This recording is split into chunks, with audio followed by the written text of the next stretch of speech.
नमस्कार, मी नंदकुमार गायकवाड. आपण पाहत आहात मानगंगा प्रवाह. तर पाहूया सांगोला तालुक्यातील वाटंबरे येथील बातमी. हवे चकाचक झाले, टोलनाके उभे राहिले आणि जनतेच्या खिशातून कोट्यवधी रुपये ओरबडले गेले. पण वाटंबरे येथील स्थानिक नागरिकांसाठी असणारा सर्व्हिस रोड आजही अपुरा आणि अर्धवट स्थितीत पडून आहे. दररोज छोटे मोठे अपघात होत आहेत. धूळ आणि खड्ड्यामुळे लोकांचे जगणे असह्य झाले आहे.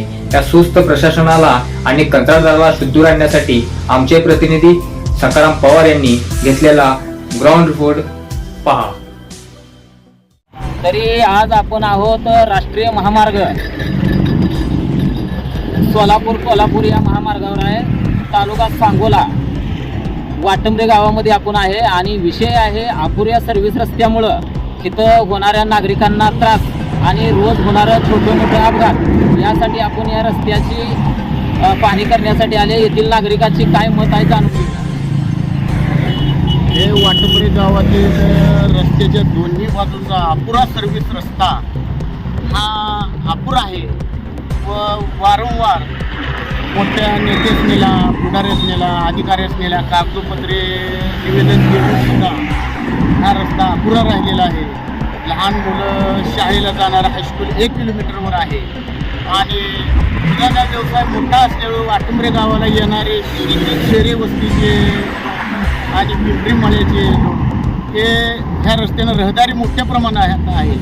तरी हे रस्ता जर आहे असा तर ह्या अवस्थेत राहिला तर आम्हाला एक तर रस्ता रोको आंदोलन नाहीतर उपोषण हा ह्याच्याशी दुसरा पर्याय ह्या गावातल्या वाटंबरे गावातील नागरिका वतीनं करण्यात येणार आहे.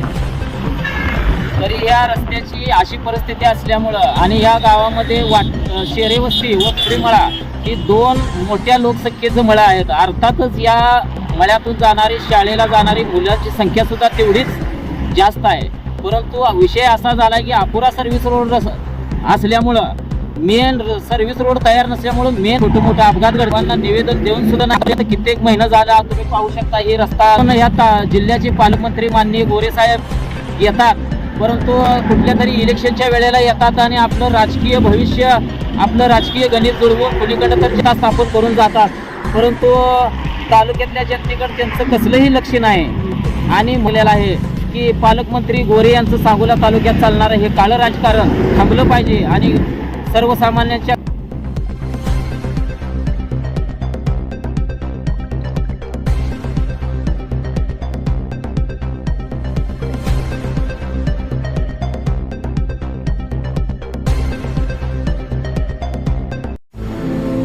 अधुऱ्या पायाभूत सुविधा आणि वसुलीचा हा सपाटा आता वाटंबरेकरांच्या सहनशीलतेचा अंत पाहत आहे. जर तात्काळ सर्व्हिस रोडचे काम पूर्ण झाले नाही तर आंदोलन करण्याचा इशारा गावकऱ्यांनी दिला आहे. प्रशासन यावर काय पाऊल उचलणार याकडे सर्वांचे लक्ष लागले आहे. सांगोला आणि मानदेश परिसरातील अशा जनतेच्या हक्काच्या बातम्या पाहण्यासाठी पाहत राहा मानगंगा प्रवाह न्यूज, आवाज सांगोल तालुक्याचा. धन्यवाद. अशाच नवीन बातम्यांसोबत भेटत राहू.